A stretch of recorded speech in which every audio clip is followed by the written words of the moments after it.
High, welcome student. আজকে একটা নতুন চ্যাপ্টার শুরু করব, যেটা হচ্ছে অ্যানিম্যাল ফিজিওলজির একটা চ্যাপ্টার। এর আগে আমরা ব্লাড এবং সার্কুলেটরি সিস্টেম সম্পর্কে অ্যানিম্যাল ফিজিওলজিতে যাবতীয় কিছু জেনেছি। এরপর যে চ্যাপ্টারটার সম্পর্কে আমরা জানব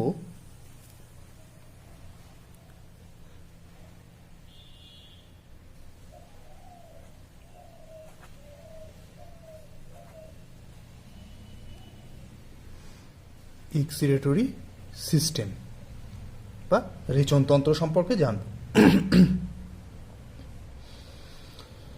তো আমরা যে খাদ্য খাই সারাদিন ধরে, যা কিছু আমরা খাচ্ছি আমাদের শরীরের জন্যে, তার সমস্ত কিছু আমাদের কাজে লাগে না। অনেক কিছু এক্সক্রিটরি প্রোডাক্ট আমাদের দেহে উৎপন্ন হয়, বা আমাদের কোষগুলো, দেহের যাবতীয় কোষ যে মেটাবলিজমগুলো করছে, মানে যে খাবারগুলো আমরা খাচ্ছি, কার্বোহাইড্রেট, প্রোটিন, ফ্যাট, সেগুলো সব ভাঙছে, ভেঙে তার থেকে এনার্জিগুলো তারা কনজিউম করছে, এবং বাকি এক্সক্রিটরি প্রোডাক্ট যেগুলো ওয়েস্টিং মেটেরিয়াল, সেইগুলো আবার ব্লাডে ফিরিয়ে দেয়। যদি ব্লাড থেকে এই সমস্ত দূষিত বা এক্সক্রিটরি পদার্থগুলো দেহ থেকে নির্গমনের উপায় না থাকতো, তাহলে যত দিন যেত তত ব্লাড দূষিত হতে থাকতো, এবং দূষিত হতে হতে ব্লাড এত পরিমাণে দূষিত হয়ে যেত যে সেই ব্যক্তি বিভিন্ন রোগে আক্রান্ত হয়ে মারা যেত, তার সমস্ত অর্গানগুলো ফেলিওর হয়ে যেত আস্তে আস্তে। তাহলে ব্লাডকে পরিশোধ করার কন্টিনিউয়াসলি একটা উপায় রাখতে হবে। তার জন্যে আমাদের রেচনতন্ত্র বা এক্সক্রিটরি সিস্টেম। আমরা সবাই জানি যে আমাদের দেহে যে রেচনতন্ত্র আছে, তার প্রধান যে অঙ্গ, মেন যে এক্সক্রিটরি অর্গান, সেটা হচ্ছে কিডনি বা বৃক্ক। তার সাথে অ্যাসোসিয়েট মানে সাহায্যকারী কতগুলো অঙ্গ মিলে এই রেচনতন্ত্রটা তৈরি করেছে। কি? তাহলে প্রধান যে রেচন অঙ্গ সেটা হচ্ছে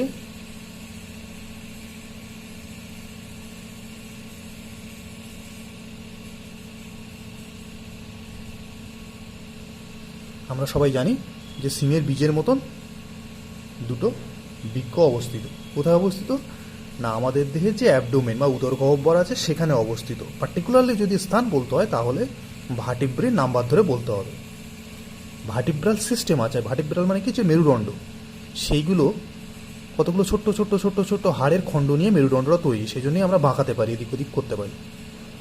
কটা খণ্ড? না, বলছে মেরুদণ্ডতে 26টি হাড় আছে, এবং তার সংকেত আছে। কি না, সেখানে সার্ভাইকাল, ল্যাম্বার, থোরাক্স, কক্সিজিয়াল, সাক্রাম, এরকম টাইপের হাড়গুলো আছে।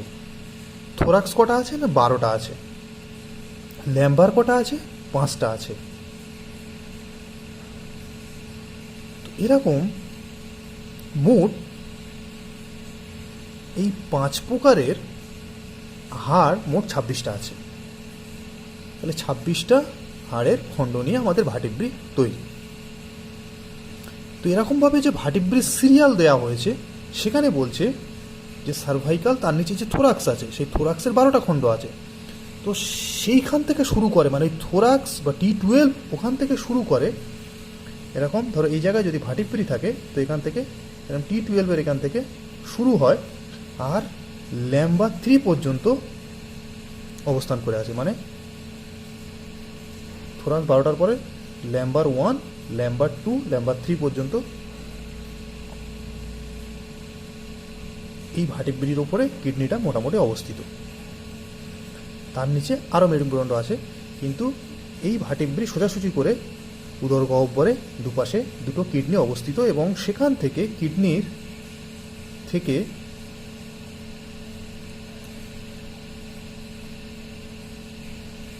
কিডনির যে অবতল অংশ, এই যে কিডনির যে অবতল অংশ, তাকে বলা হয় হাইলাম। তো হাইলাম থেকে দুদিকে দুটো নালি এসে চলে আসে, এবং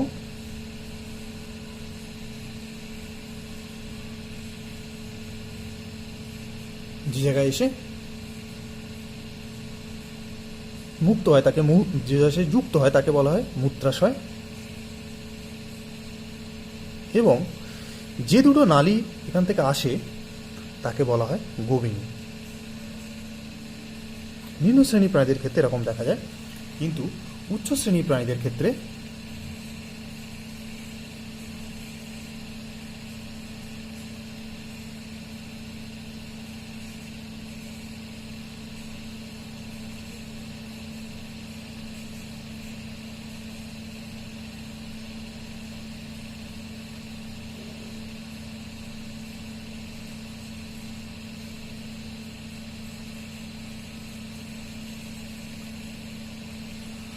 এরকমভাবে এসে ডিরেক্টলি মূত্রাশয়ে জমা হয়। তাহলে এটা কি? এটা হচ্ছে ইউরিনারি ব্লাডার। নালীগুলোকে কি বলা হয়? এটাকে বলা হয় গোবিনী। আর দুটো থাকে হচ্ছে বৃক্ক। কোথায় অবস্থান বললাম? দেহগহ্বরের মধ্যে। বৃক্কের ঠিক উপরে একটা ছোট্ট ত্রিভুজাকৃতির একটা হরমোনাল গ্ল্যান্ড থাকে, তার নাম অলরেডি আমি আগে পড়িয়ে দিয়েছি, তাকে বলা হয় অ্যাড্রিনাল গ্রন্থি।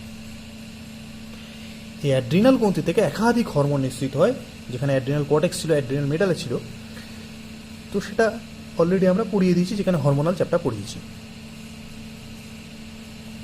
তো বৃক্কের যে আবরণী, যেটা দিয়ে বৃক্কটা পুরো ঢাকা থাকে, বৃক্কের উপরটা একটা পুরো আবরণী দিয়ে ঢাকা থাকে, তাকে বলা হয় পেরিটোনিয়াম।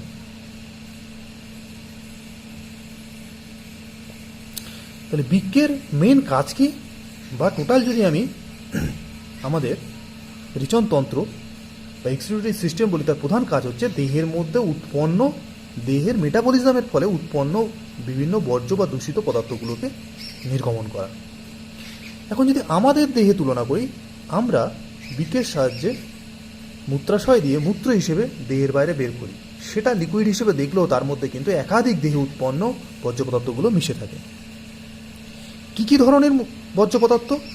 যত বর্জ্য পদার্থই বেরোক না কেন, তার মেন যে কম্পোজিশন সেটা হচ্ছে ইউরিয়া।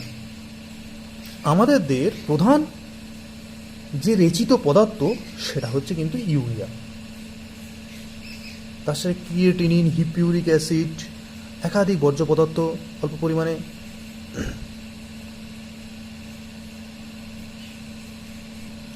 ইউরিক অ্যাসিড এবং বিভিন্ন ধরনের যে সমস্ত পদার্থগুলো উৎপন্ন হয় সেগুলো সব মূত্র দ্বারা বাইরে নির্গত হয়। তো মেন যে পদার্থ যেটা ইউরিয়া, এটা দেহের মধ্যে আসে কোথা থেকে? এটা আমরা যে প্রোটিন খাই তার ডিঅ্যামাইনেশন হয়, মানে প্রোটিনের অ্যামাইনো গ্রুপগুলো যখন এর থেকে রিলিজ হয় তখন তাকে বলা হয় ডিঅ্যামাইনেশন। তার ফলে যে এক্সক্রিটরি প্রোডাক্ট তৈরি হয় সেটাকে বলা হয় ইউরিয়া, যেটা বিভিন্ন স্তন্যপায়ী প্রাণীদের দেহে উৎপন্ন হয় এবং সেটা মূত্র দ্বারা বাইরে রেচিত হয়। যদি না রেচিত হতো তাহলে ইউরিয়ার পরিমাণ ধীরে ধীরে ব্লাডে বাড়তে থাকতো এবং সমস্ত অর্গানগুলোকে ড্যামেজ করতে থাকতো। তো যাদের দেহে ইউরিয়া প্রধান রেচিত পদার্থ হিসেবে বাইরে নির্গত হয় তাদেরকে ইউরিওটেলিজম বলা হয়। তাদেরকে ইউরিওটেলিজম বলা হয়। তার মধ্যে কি কি আসবে? যেরকম মানুষ তো অবশ্যই স্তন্যপায়ী প্রাণী হিসেবে, তাছাড়াও ব্যাঙ, হাঙর, কুমির, কচ্ছপ বা টার্টেল, এই ধরনের প্রাণীগুলো সব কিন্তু ইউরিওটেলিজম, মানে এরা কিন্তু ইউরিয়াকে প্রধান রেচিত পদার্থ হিসেবে দেহের বাইরে নির্গমন করে। এরকম ধরনের কিছু কিছু প্রাণী আছে যারা কিন্তু ইউরিয়াকে ডিরেক্ট দেহের বাইরে নির্গত করে না, তার আগের ফর্মে যে পদার্থটা উৎপন্ন হয়, মানে ইউরিক অ্যাসিড, তাদের দেহে প্রধান রেচিত পদার্থ হিসেবে দেহের বাইরে নির্গমন ঘটে। তাহলে ইউরিক অ্যাসিড এদের দেহে তৈরি হয় প্রচুর পরিমাণে এবং সেইটাকেই তারা রেচন পদার্থ হিসেবে মূত্রের মাধ্যমে দেহের বাইরে নির্গমন করে। তাদেরকে কিন্তু ইউরিকোটেলিজম বলা হয়।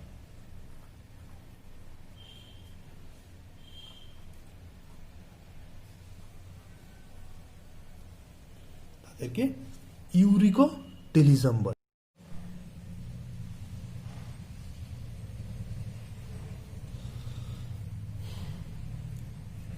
তো ইউরিকোটেলিজমের মধ্যে যে এক্সাম্পলগুলো আসবে সেগুলো হচ্ছে শামুক, বিশেষ করে স্থল শামুক, সাপ, টিকটিকি, গিরগিটি, পাখি, এরা কিন্তু সব ইউরিকোটেলিজম। বিশেষ করে সমস্ত ধরনের পাখি কিন্তু যে মল ত্যাগ করে তাতে কিন্তু ইউরিক অ্যাসিড তারা দেহের বাইরে নির্গমন করে।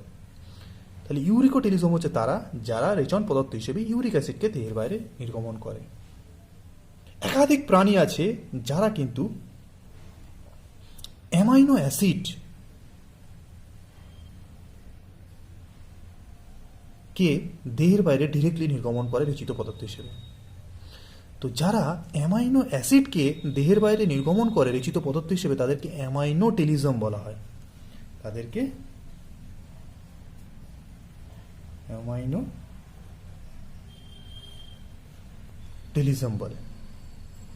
কীরকম না, বলছে তারা মাছ, ঝিনুক, এই ধরনের পদার্থগুলো সব অ্যামাইনো অ্যাসিডকে দেহের বাইরে নির্গমন করতে পারে।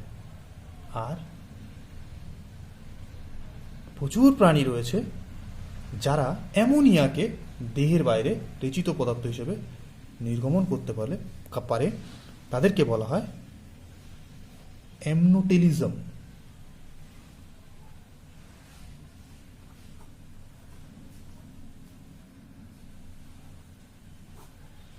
তাদেরকে বলা হয় অ্যামনোটেলিজম। যেরকম অ্যামিবা, প্যারামোসিয়াম, যত ছোট ছোট প্রাণী আছে বেশিরভাগ সব অ্যামোনিয়াকে দেহের বাইরে নির্গমন করে। আমাদের দেহে যখন অ্যামাইনো অ্যাসিড বা প্রোটিনগুলোকে আমরা ডাইজেস্ট করি, মেটাবোলাইজ করি, তার ফলে যে পদার্থটা উৎপন্ন হয় সেটা কিন্তু অ্যামোনিয়া তৈরি হয় প্রচুর পরিমাণে। সেই অ্যামোনিয়াটা অ্যাকচুয়ালি কনভার্ট হয় ইউরিয়ায়, সেইটা মূত্রের মাধ্যমে দেহের বাইরে নির্গত হয়। তাহলে অ্যামাইনোটেলিজম আর অ্যামনোটেলিজম দুটো কিন্তু আলাদা জিনিস। যারা অ্যামাইনো অ্যাসিডকে রেচন পদার্থ হিসেবে দেহের বাইরে নির্গমন করে তাদেরকে বলা হয় অ্যামাইনোটেলিজম। আর অ্যামনোটেলিজম মানে হচ্ছে যারা অ্যামোনিয়াকে দেহের বাইরে নির্গমন করে তাদেরকে বলা হয় অ্যামনোটেলিজম। উদাহরণ হচ্ছে অ্যামিবা, প্যারামোসিয়াম, সাইকন, হাইড্রা, বিভিন্ন কৃমি যেমন ফিতাকৃমি, যকৃৎ কৃমি এবং অ্যানেলিড পর্বের প্রাণীগুলো, মানে কেঁচো, জোঁক, নেরিশ। কেঁচো, জোঁক, নেরিশ এই ধরনের পদার্থগুলো সব কিন্তু অ্যামোনিয়াকে দেহের বাইরে নির্গমন করে।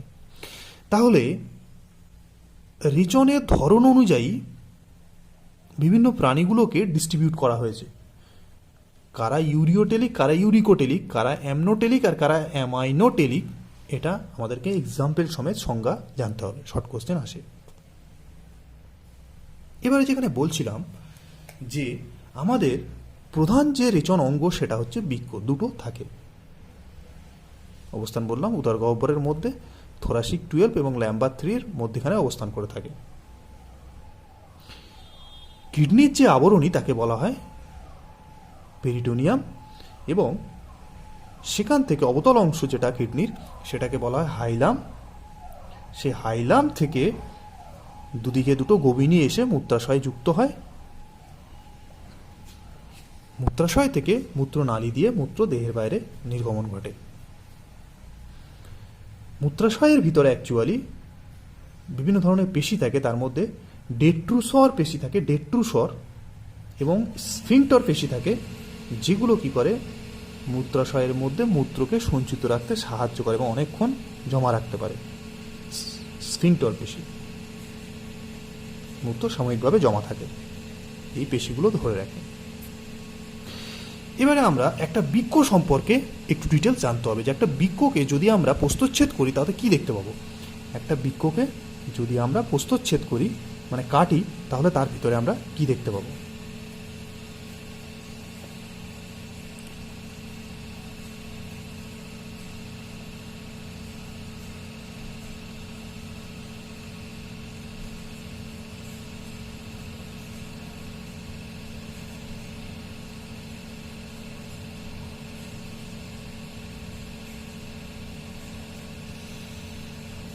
যদি একটা বৃক্ককে প্রস্থচ্ছেদ করা হয় তো ওর ভিতরে আমরা অজস্র এরকম পিরামিড শেপসের দেখতে পাবো।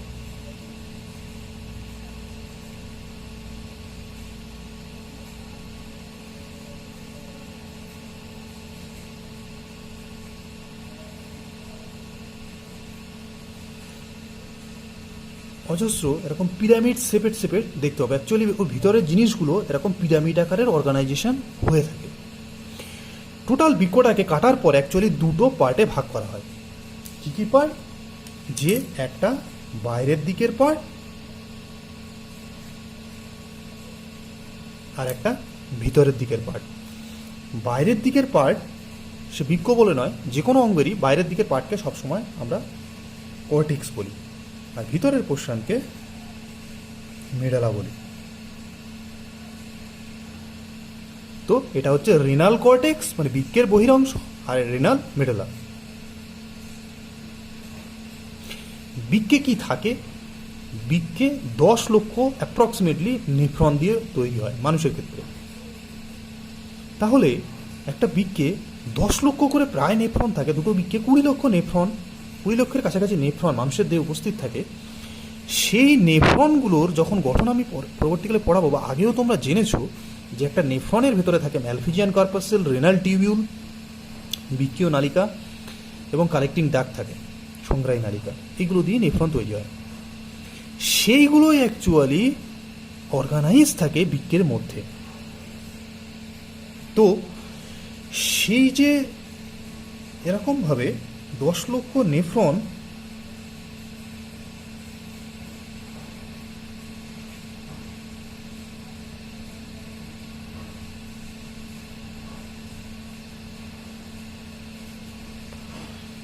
এরমভাবে অ্যাকচুয়ালি কম্প্যাক্টভাবে অবস্থান করে এই রেনাল পিরামিডগুলো তৈরি করেছে। মানে নেফ্রনের ম্যালফিজিয়ান কার্পাসেলগুলো উপরের দিকে থাকে এবং রেনাল টিবিউলগুলো নিচের দিকে নামতে থাকে। এরকম রেনাল টিবিউলগুলো সব যুক্ত হয়ে হয়ে যেটা তৈরি করে, মানে নেফ্রনের যে বৃক্কীয় নালিকা রেনাল টিবিউল, সেগুলো যুক্ত হয়ে যেটা তৈরি করে তাকে বলা হয় বেলিনির ডাক্ট বা ডাক্ট অফ বেলিনি বলা হয়, বা বেলিনির নালী বলা হয়। বেলিনির নালী বলা হয় বা ডাক্ট অফ বেলিনি বলা হয়। সেইগুলো এই রেনাল পিরামিডের শেষে এসে এরকম করে মুক্ত হয়, তাকে রেনাল প্যাপিলি বলা হয়। তাহলে নেফ্রনগুলো যুক্ত হয়ে হয়ে ডাক্ট অফ বেলিন তৈরি করে এবং সেগুলো এরকম রেনাল পিরামিডের মধ্যে অবস্থান করে। রেনাল পিরামিডগুলো রেনাল প্যাপিলি হিসেবে নিচে দিকে নির্গমন হয়। দুটো রেনাল পিরামিডের মধ্যে যে বিভাজন থাকে তাকে রেনাল কালাম বলা হয়।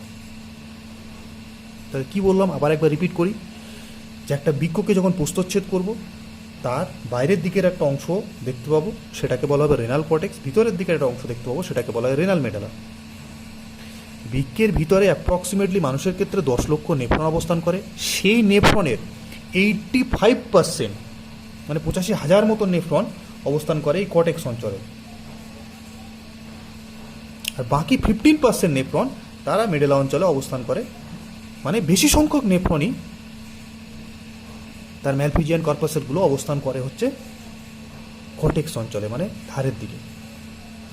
যে সমস্ত নেফ্রনগুলো কর্টেক্স অঞ্চলে অবস্থান করে তাদেরকে কর্টিক্যাল নেফ্রন বলা হয়। তাহলে 85% হচ্ছে কর্টিক্যাল নেফ্রন,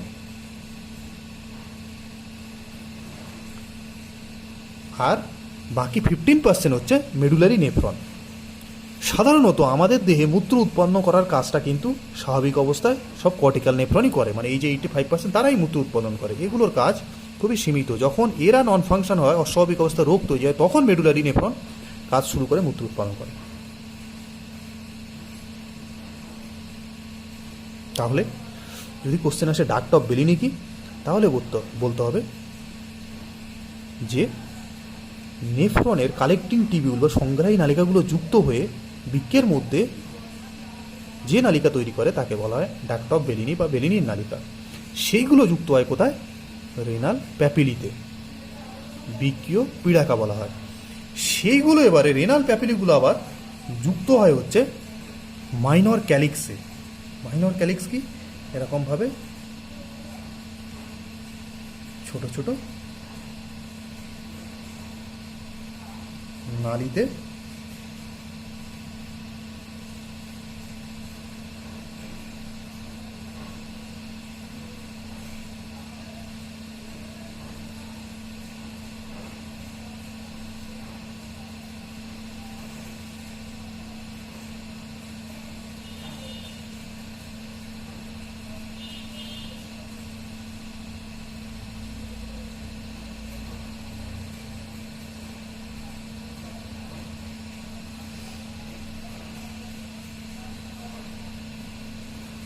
বৃক্কের মধ্যে গোবিনীগুলো প্রথমেই কতগুলো ব্রাঞ্চিংয়ে ভাগ হয়, তাকে বলা হয় মেজর ক্যালিক্স। সেইগুলো আবার ব্রাঞ্চিংয়ে ভাগ হয়, তাকে বলা হয় মাইনর ক্যালিক্স, যেগুলোর মধ্যে রেনাল পিরামিডের প্যাপিলিগুলো এসে যুক্ত হয়। তাহলে যদি আমরা বাইরের দিক থেকে ভেতরের দিকে যাই, মানে গোবিনী থেকে নেফ্রনের মধ্যে প্রবেশ করি, তাহলে গোবিনী থেকে প্রথমেই প্রবেশ করবো আমরা মেজর ক্যালিক্সে। সেগুলো অনেক ব্রাঞ্চিংয়ে ভাগ হয়, সেই ব্রাঞ্চিংগুলোকে বলা হয় মাইনর ক্যালিক্স। সেগুলো থেকে রেনাল পিরামিডে প্রবেশ করবো, তারপরে ডাক্ট অফ বেলি নিয়ে আসবে, তারপরে সংগ্রাহী নালিকা, তারপরে রিনাল টিবিউল। রিনাল টিবিউলের মধ্যে 3টে পার্ট আছে অ্যাকচুয়ালি, নেফ্রন পড়াবার সময় বলবো। সেখানে ডিসিটি মানে ডিজিটাল কনভলিউটেড টিবিউল, দূরবর্তী সংগ্রাহী নালিকা, নিকটবর্তী সংগ্রাহী নালিকা, হেনলি লুপ, এগুলো আসে, এবং তারপরে গিয়ে আমরা ম্যালফিজিয়ান কার্পাসেল পাবো। আর সোজা দিক দিয়ে যদি যাই, যেদিক দিয়ে মূত্র আসে সেইভাবে যদি আমরা নিচের দিকে নামতে থাকি, তাহলে প্রথমেই ম্যালফিজিয়ান কার্পাসেল, তারপর রেনাল টিবিউল, কালেক্টিং টিবিউল, তারপরে ডাক্ট অফ বেলিনি, ডাক্ট অফ বেলিনি পরে রেনাল, প্যাপিলি, তারপরে মাইনর ক্যালিক্স, মেজর ক্যালিক্স, এবং গোবিনী দিয়ে মূত্রাশয় মূত্র আসবে।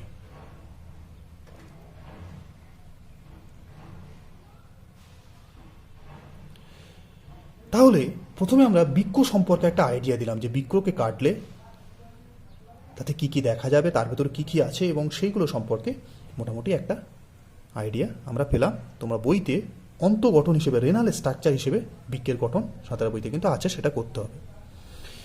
এরপর একটা ইম্পর্টেন্ট জিনিস যেটা আমি পড়াবো,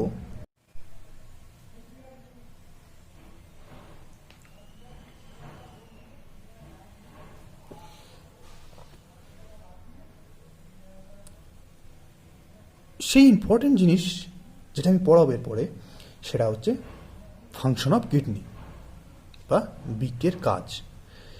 তো মোটামুটি একটা আইডিয়া অলরেডি আমি দিয়েছি, যে দেহের মধ্যে ক্ষতিকারক যে সমস্ত মেটাবলিজমের ফলে উৎপন্ন বর্জ্য পদার্থগুলো দেহের বাইরে নির্গমন করে, প্লাস জলের একটা সাম্যতা বজায় রাখে। যখন আমরা জল কম খাবো তখন কিন্তু মূত্রের পরিমাণও কমে যাবে। দেহের মধ্যে জলের একটা সমতা সবসময় বজায় রাখে, যখন আমরা জল বেশি খাবো মূত্রের পরিমাণও বেড়ে যাবে। তো এরমভাবে জলের সাম্যতা বজায় রাখে। নাইট্রোজেন ঘটিত যে সমস্ত দূষিত বর্জ্য পদার্থগুলো দেহের পক্ষে ক্ষতিকারক, সেগুলো নির্গমন করে। তাহলে ফাংশন অফ কিডনি মধ্যে এই কাজগুলো অলরেডি আমাদের জানা, যে নাইট্রোজেন ঘটিত দূষিত পদার্থ নির্গমন করে, জলের সমতা,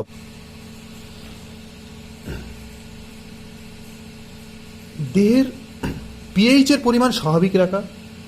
মানে কিনা, যে বৃক্কের মাধ্যমে আমরা অতিরিক্ত যে অ্যাসিড, ক্ষার, এগুলো সব মূত্রের মাধ্যমে নির্গমন করে দেহের পিএইচ বা ব্লাডের পিএইচ ফিক্স রাখি। রক্তচাপকে নিয়ন্ত্রণ করা বৃক্কের একটা প্রধান কাজ, কারণ দেহ তরল যেটা আছে, জলের সাম্যাবস্থা এবং ব্লাডে মিশে থাকা ক্ষতিকারক বস্তুগুলোকে নির্গমনের মাধ্যমে ব্লাড প্রেশার নিয়ন্ত্রিত হয়।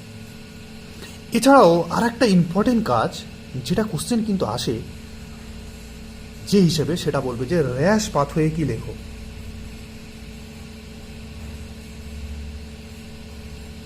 র্যাশ সিস্টেম লেখো, র্যাশ পাথওয়েটা কি লেখো। এটা কিন্তু একটা বৃক্কের কাজ এবং খুবই ইম্পর্টেন্ট। এই কাজটা আমরা ছকের সাহায্যে মুখস্থ রেখে দেবো প্রত্যেকে। নিজে বাড়িতে খাতাতে ছকটা লিখে মুখস্থ করবে, বইতেও আছে, এটা অনেক জায়গায় কাজে আসবে। সেটা হচ্ছে বৃক্ক থেকে একটা হরমোন নিঃসৃত হয় যার নাম হচ্ছে রেনিন। তার কার্যকারিতা, বৃক্ক একটা হরমোন নিঃসরণ করে যার নাম হচ্ছে রেনিন। সেটা আমাদের দেহে কোথায় কাজে লাগে, সেইটা কার্যকারিতা জানার জন্যে একটা জিনিস সম্পর্কে আমাদের জানতে হবে, সেটা হচ্ছে অ্যাঞ্জিওটেনসিনোজেন।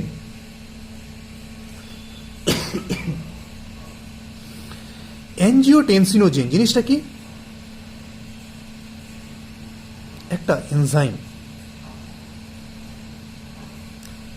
একটা প্রোটিন বা এনজাইম, যেটা কোথা থেকে উৎপন্ন হয় না, যেটা উৎপন্ন হয় হচ্ছে লিভার বা যকৃৎ থেকে উৎপন্ন হয়। এই অ্যাঞ্জিওটেনসিনোজেনটা যকৃৎ থেকে উৎপন্ন হয়ে ন্যাচারালি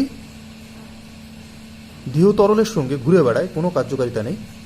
এর কার্যকারিতা তখনই শুরু হবে যখন এর ওপরে রেনিন হরমোন এসে ফাংশন করা শুরু করবে, রেনিন হরমোনটা তাহলে কে ক্ষরণ করে? তার নাম হচ্ছে কিডনি বা বৃক্ক ক্ষরণ করে। রেনিন এসে অ্যাঞ্জিওটেনসিনোজেন উৎসেচকের ওপরে কার্যকারিতা করলে তখনই এটা অ্যাঞ্জিওটেনসিনোজেন 1-এ কনভার্ট হয়ে যায়, এবং অ্যাঞ্জিওটেনসিনোজেন 1-এ কনভার্ট হলে সেটা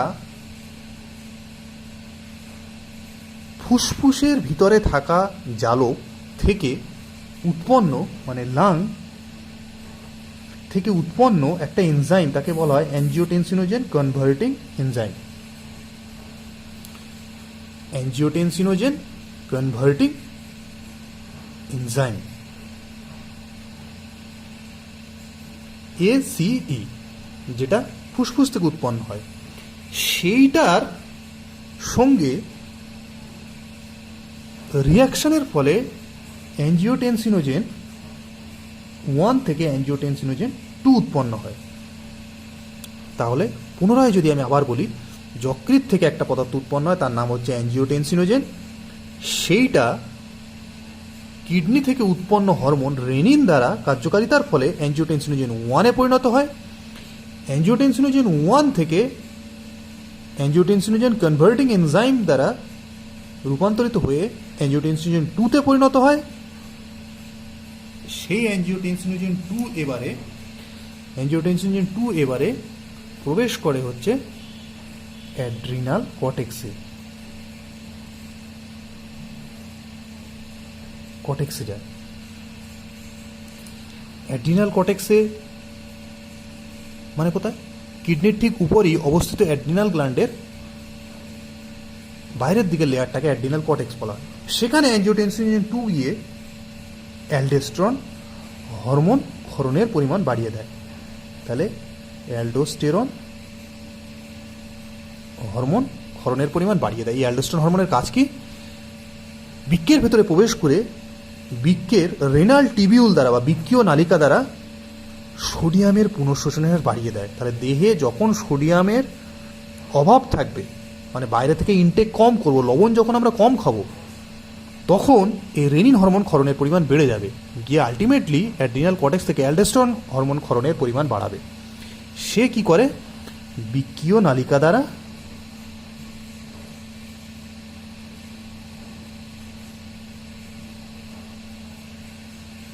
সোডিয়াম পুনঃশোষণের হার বাড়াবে।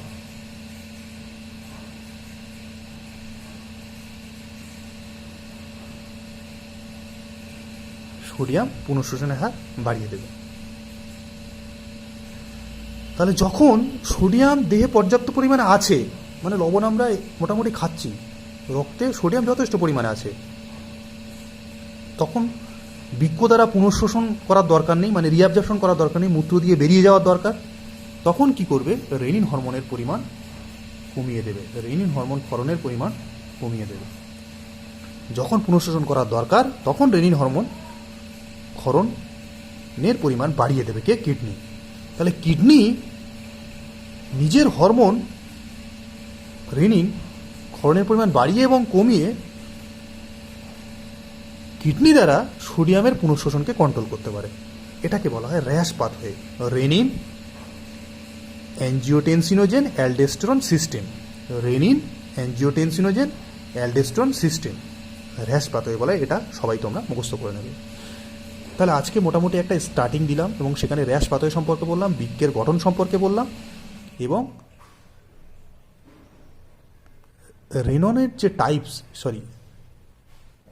রিচনের যে টাইপস, সেইগুলো সম্পর্কে বললাম। মানে কি? ইউরিকোটেলিক, ইউরিওটেলিক, অ্যামাইনোটেলিক, অ্যামনোটেলিক, এগুলো সম্পর্কে তোমরা বই থেকে ক্লিয়ারলি যেখানে যেখানে পড়িয়েছি সেগুলো নোট করে করে মেমোরাইজ করে নেবে। Thank you.